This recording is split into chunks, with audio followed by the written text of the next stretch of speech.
is a global market strategist at JP Asset Management. Jack, great to see you. Thanks for joining us on this Friday. John, always good to see you. So first off, how would you describe the momentum in the market, the mood in the market right now? Exuberant, I think, is a word that I would certainly use. And you know, when we're trying to figure out what's going on in the market, it's rates. It's always rates. And I think that this week in particular, the rate conversation surrounds the Fed meeting. The way I think about this, John, is that back in December of last year, the Federal Reserve told us in its dot plot to expect 75 basis points of cuts. The futures market was not buying what the Fed was selling. The futures market is saying, no, we're actually looking at 175 basis points of cuts. Then all of a sudden you get two back-to-back strong employment reports, two back-to-back hot CPI prints. We see a massive course correction in expectations for interest rates this year. The concern was that going into this week's Fed meeting, where they were to release their new summary of economic projections, their new dot plot, that the Fed itself would course correct, say, we're not doing 75 basis points anymore, we're actually doing 50 or even 25. They didn't do that. They changed the dot plot further down the line, which is pretty interesting. They made some adjustments to some of the economic forecasts for this year and beyond. But the short-term interest rate outlook, at least according to the Fed, has not changed.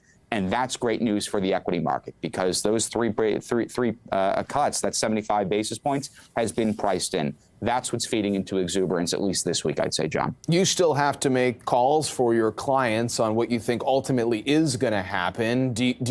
How do you feel things will play out on the economic front, and ultimately, you know, what does an investor have to consider? You know, when I look at the United States, I think what we've very clearly seen, John, is that the consumer in the States is very resilient in the face of higher interest rates, mostly because of the nature of our mortgage market. And it's very different in the U.S. than it is in Canada. 90% of mortgages in the United States are fixed rate instruments, and they are long duration instruments, 15, 20, 30-year instruments, which means that, sure, interest rates are significantly higher than they were a few years ago, but homeowners have not really seen their largest single expense, their mortgage, change month in, month out, as long as they bought a few years ago. That has led to resiliency in consumption. And it means to me that we don't need to see interest rates move lower significantly and very quickly. The Fed can afford to take its time. So when I think about what the Fed is going to do this year, I see 75 basis points as kind of the ceiling. 50 basis points, I think, is entirely on the table. It will be very interesting to see how that narrative changes over the next few months, particularly when the next dot plot comes out in June. So that's how I'm thinking about Fed policy, at least this year, just trying to be realistic. Yeah, no, it's helpful. And then let's zero in on the Canadian market, which, as we mentioned, just closed at a new all-time high. It sounds like, based on what you're saying, and I think a lot of people are saying it, there are potentially more near-term weak spots for Canada's economy, if you want to just pick the mortgage market, which you addressed as one of them. And yet here we are looking at record levels for the market, as we have seen a broadening out in equity buying. So what do you make of that? To your point, John, I hate to admit it, but I've spent a lot of time over the last 12 months talking to my clients in the U.S. and up in Canada about how the American economy has just been consistently surprising to the upside, and the Canadian economy has been largely disappointing. That's sort of changed recently, though, which I think is very interesting. We got a much better than expected fourth quarter GDP print. We saw some very strong job numbers come out for the month of February. And critically here, inflation came in cooler than expected. This is a Goldilocks scenario when it comes to the Bank of Canada assessing monetary policy this year. And it suggests that the BoC is going to feel comfortable taking its foot off the brakes, easing out of this rate hiking cycle, and actually beginning to cut.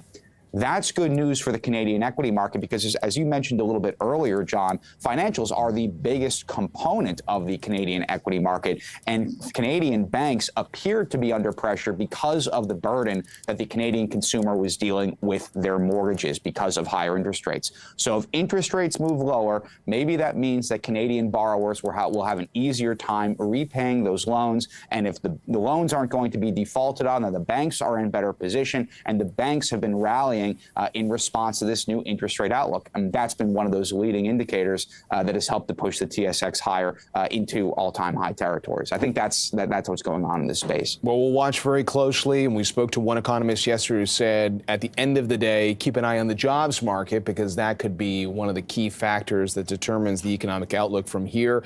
As for the broader outlook, as a strategist, would you be betting on potentially more momentum for a market like Canada that has that exposure that is much more substantial outside of tech? If you were going to have to strategically allocate your portfolio dollars over the course of 2024, like what do you think sector-wise is poised for the best performance for the rest of the year?